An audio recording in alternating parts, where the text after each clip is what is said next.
kulanti waan daawadayaasha ku xiran channelkan Shabeellaha Tube ku soo dhawaada mar kale iyo muuqaal cusub daawaday hadii ay tahay booqashadaadii koowaad ee aad halkan ku timaado waxaan si xushmad leh kaaga codsanayaa inaad channelka subscribe aad saarato furatan gambaleelka si ay ku soo gaaraan barnaamijyada warbixinada iyo wararka degdega ah ee aan halkan ku soo baahiyo inna lillahi wa inna ilayhi raaji'uun waxa geerin naxdin leh ee ku timid fanaanka caanka ah ee Omar Barbar uu walaalkiis oo lagu dilay magaalada Galgacyo marxuum kala dilay ayaa waxa lagu magacaabi jiray Mukhtaar Axmed Cumar Tiinle waxaana kooxaha hubeysan ay ku rasaasayeen waqooyiga magaalada Galgacyo taasi oo keentay in markii dambe uu ku geeriyoodo isbitaal dhaawac ahaan markii hore loogu qaaday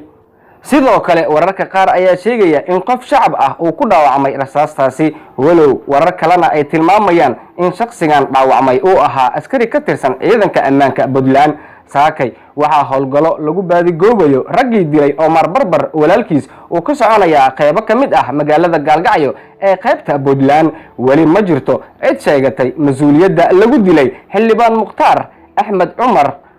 oo ka tirsanaa golaha deegaanka magaalada Galgacyo